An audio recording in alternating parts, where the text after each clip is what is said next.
I was 18 years old when my father made the promise on my behalf, and I want to be precise about that word, promise, because in our community of 44 families in Mercer County, Pennsylvania, a promise made by a father on behalf of his daughter was not a preliminary or a suggestion or an opening position in a negotiation. It was a completed transaction, spoken in the specific language of men who understand that their word is the currency their community runs on, and who do not spend it carelessly, and who, having spent it, do not retrieve it.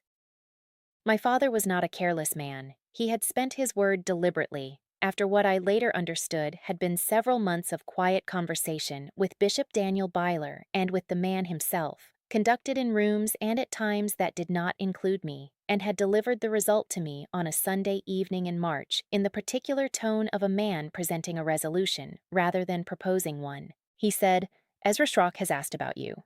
He said, "I have told him yes." He said, "He will come on Friday."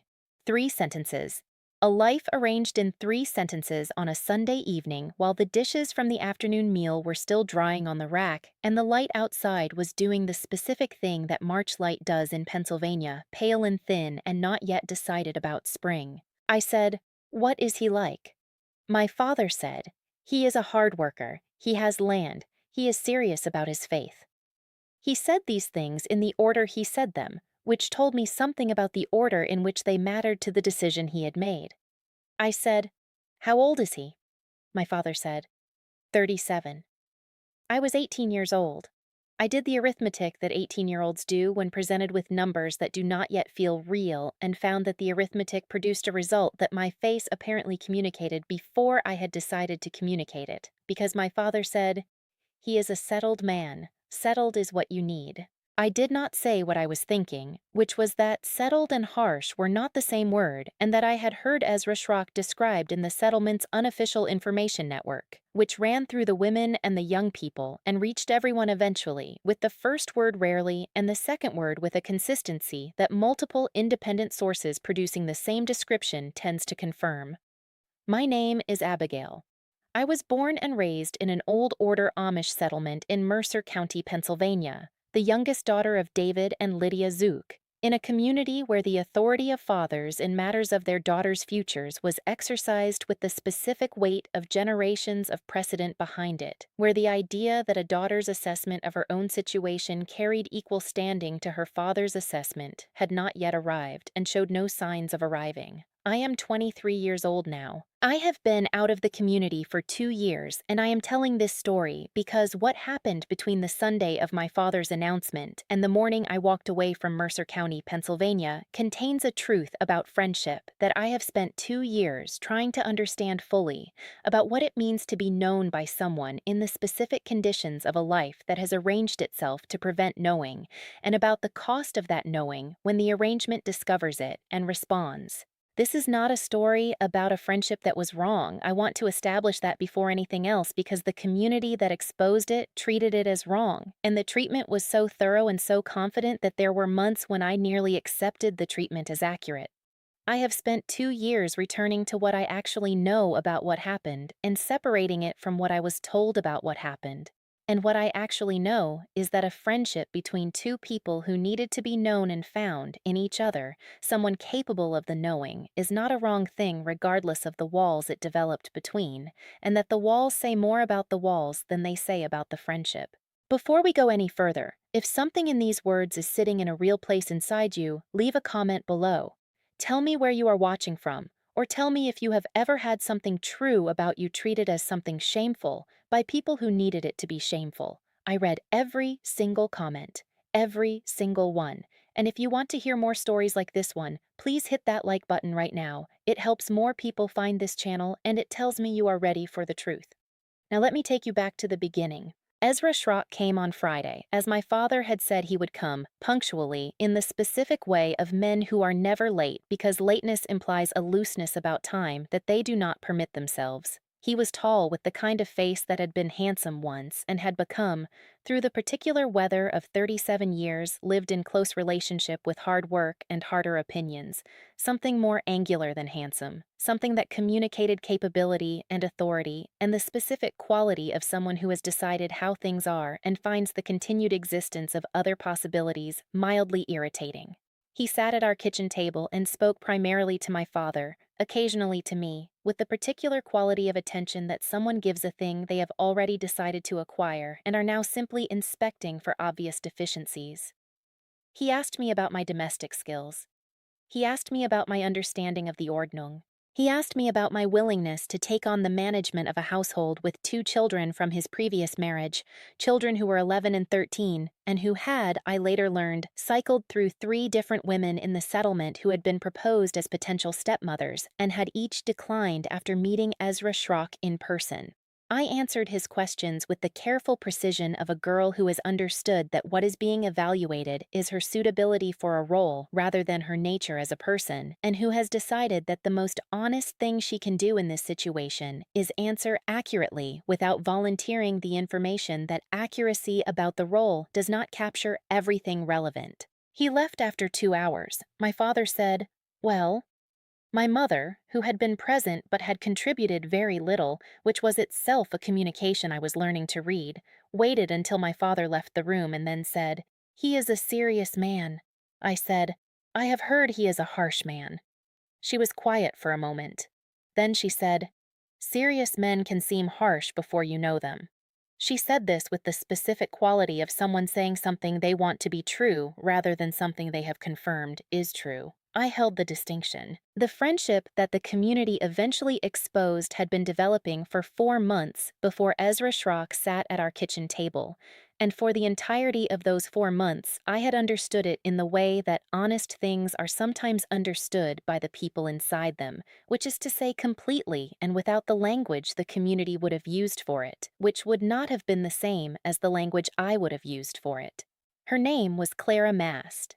She was 20 years old, 2 years older than me, the daughter of a family in the eastern part of our settlement, whose position in the community's social hierarchy was respectable, but not prominent. She had come to work alongside me 3 mornings a week at the community's cooperative canning operation, assigned by the rotation system that distributed shared work across the settlement's families, and we had spent those mornings in the specific proximity of shared physical labor that either produces nothing between two people or produces the beginning of something real, and between Clara Mast and me, it had produced, quietly and without announcement, something real. She was the first person I had met in 18 years of settlement life who said what she actually thought about things without first calculating whether what she actually thought was what the community wanted her to think, not rebelliously, not as a performance of independence, simply because she had not yet learned or had decided not to learn the specific habit of pre-filtering her genuine response through the community's preference before offering it. She said once, while we were processing green beans on a Tuesday morning in January,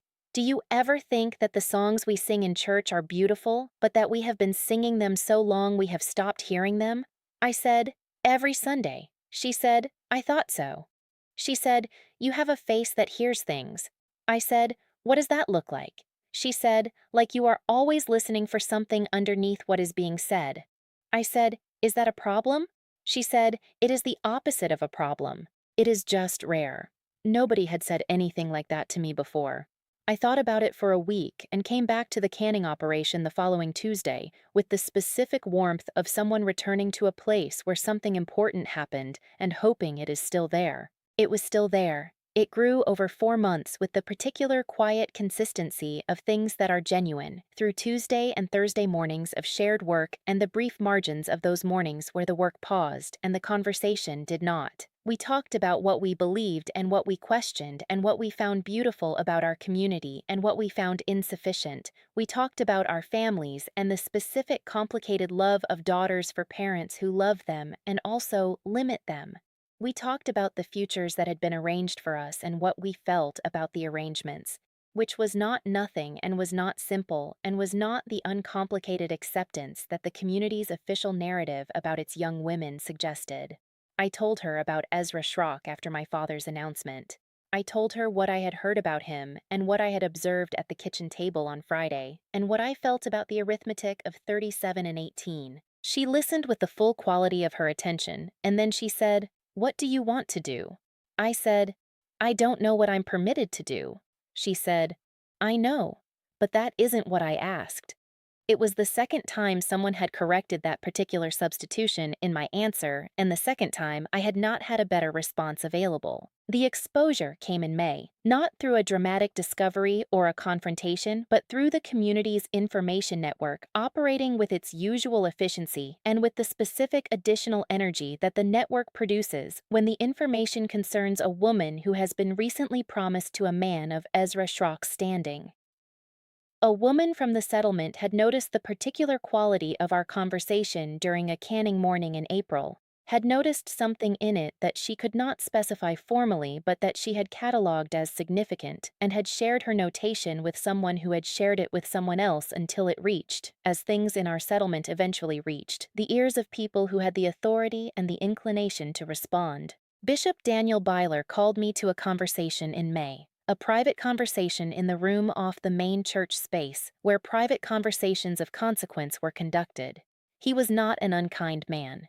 He was a man who operated according to a framework that he believed completely, and that had, within that framework, produced genuine good for many people in our community, and whose limitations he had not yet been required to examine because the people most affected by the limitations were rarely in a position to present their examination to him directly. He said he had received concerns about my friendship with Clara Mast. He said the concerns centered on the nature of the friendship, on its intensity and its privacy, and the specific quality of attachment that several community members had independently identified as exceeding what was appropriate between two women of our settlement. He said this carefully and without specific accusation, and with the particular measured language of a man trying to address something the community's official vocabulary does not have precise words for.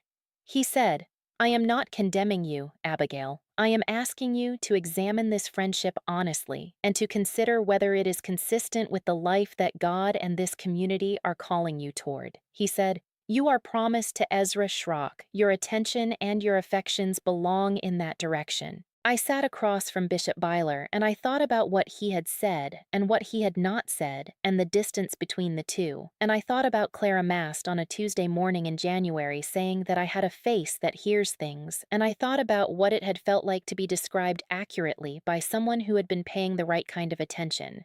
And I thought about Ezra Schrock at my kitchen table asking me about my domestic skills with the specific quality of someone inspecting a purchase. I thought about all of these things in the space of a breath, and I said, "What I have with Clara is honest. I cannot tell you it is other than what it is."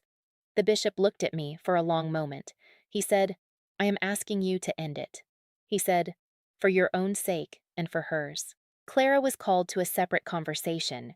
I did not know what was said to her in that conversation, and she did not tell me because after the conversations, we were not permitted to be in contact, which was enforced with the specific social architecture that our community deployed when it needed to separate people, through the rearrangement of work assignments and the particular management of community space that ensured our paths did not intersect without intention. I saw her once, at a community gathering in June, across the room, and she looked at me with the specific expression of someone who has had something taken from them and has been told the taking was for their own good and has not yet decided whether to believe that. I looked back. We did not speak. The room between us was very full of people and felt very empty. In the book of Ruth, chapter 1, verse 16, Ruth says to Naomi, "Where you go, I will go. Where you stay, I will stay. Your people will be my people, and your God, my God." I had grown up hearing that verse as the gold standard of loyalty between two women, preached as a model of devotion and faithfulness. I sat in the community gathering in June and looked at Clara Mast across a room I was not permitted to cross, and thought about a verse the community had always offered me as an example and was now using the logic of to prohibit the thing it described. The specific contradiction of that sat in my chest for the remainder of the summer with the weight of something that has identified itself as insupportable and is simply waiting for the person carrying it to agree. Ezra Schrock came twice more before I made my decision.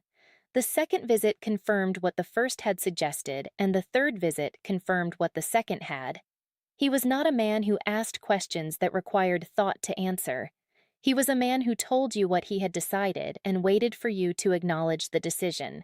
He spoke about his household and his land and his children with the specific proprietary confidence of someone describing things they own and who is in the process of adding to the inventory. He spoke about me in the third person once, while I was in the room, in a conversation with my father about the wedding arrangements, and the experience of being discussed in the third person while present was so precisely the experience of not existing as a subject that I held it afterward like a key that had finally found the lock it was made for. The specific clarifying experience that makes what was confusing become suddenly, irreversibly clear. I left on a Wednesday morning in August. My father's promise to Ezra Schrock was 4 months old. The wedding had been set for October. I had been preparing for the wedding with the specific efficiency of a girl doing the work that is required of her, while the part of her that makes decisions was doing entirely different work in a different room of herself. The decision that room produced was this: I would not marry Ezra Schrock. I would not spend my life in a house where the person I was mattered less than the function I performed. I would not accept the community's definition of what my friendship with Clara Mast had been as a replacement for my own understanding of what it actually was. I had a cousin in Pittsburgh who had left the community 5 years before and who had told me, at the one family gathering where we had been in proximity before the community's management of her absence had made subsequent contact difficult, that if I ever needed somewhere to go, her door was open. I had held that offer for 5 years, in the way you hold things you do not think you will need and cannot bring yourself to discard. I called her from the phone at the Englisher farm 2 miles from our property where we were occasionally permitted to make necessary calls. She said, I have been hoping this call was not going to be necessary. She said, I am glad you made it anyway.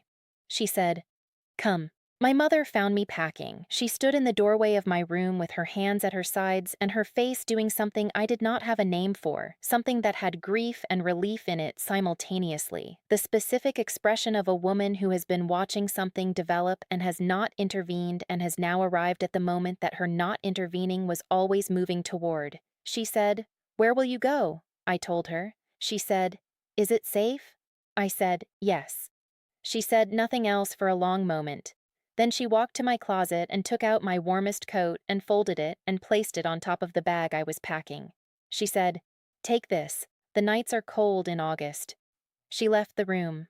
I stood with the folded coat in my hands and understood that it was the only goodbye she was able to give me inside the life she was living, and that it was, in the specific language of mothers who love their daughters inside structures that limit the expression of that love, enough. I walked to the county road with one bag and my warmest coat and the specific lightness of someone who has put down something very heavy and has not yet fully registered the absence of the weight. My cousin came in her car, and I got in and we drove out of Mercer County, Pennsylvania, while the morning was still deciding whether to be summer or autumn, and I did not look back, not because I did not love what was behind me, but because I had learned, in 23 years inside it, that the looking back was a way of giving the past a vote in the future, and I needed the future to be entirely mine for the first time in my life. Clara Mast left the settlement 6 months after I did. I learned this through the network of people who have left and who maintain their own information channels outside the communities. I do not know where she is. I have not found a way to reach her that does not carry the risk of making her situation more difficult. I think about her on Tuesday mornings sometimes. The specific quality of a Tuesday morning in January with green beans and honest conversation, and someone saying, you have a face that hears things. I think about what it meant to be known in that register, and I hope, wherever she is, that she has found someone who knows her in the same register.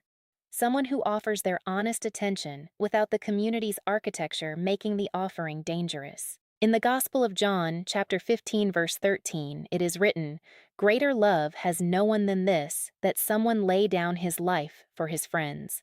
I grew up hearing that verse in the specific context of sacrifice, of the willingness to give the ultimate thing. I understand it now as a verse about the cost of genuine friendship, about the particular price paid by two people who found each other honestly inside a system that did not have room for their finding, and who paid that price without having been given a choice about whether to pay it.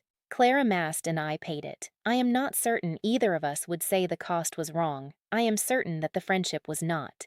My name is Abigail. I was a young Amish woman promised to a harsh man, and my forbidden friendship was exposed, and the community's response was to treat the truest thing about that season of my life as the most dangerous. I have spent 2 years learning to trust my own assessment of what was true and what was dangerous, and to separate those two things from the community's assessment, which collapsed them together with a confidence that was never justified and that I am no longer willing to accept on its own authority. I know what I had with Clara Mast. I know what it cost. I know that the cost was paid for something real, and I know that real things, even when they are taken from you, leave behind something that belongs to you permanently, a specific knowledge of what it feels like to be seen clearly by someone who is paying the right kind of attention. I am still paying that kind of attention to myself now. After 2 years of practice, I am getting better at it. And that, every word of it, is true.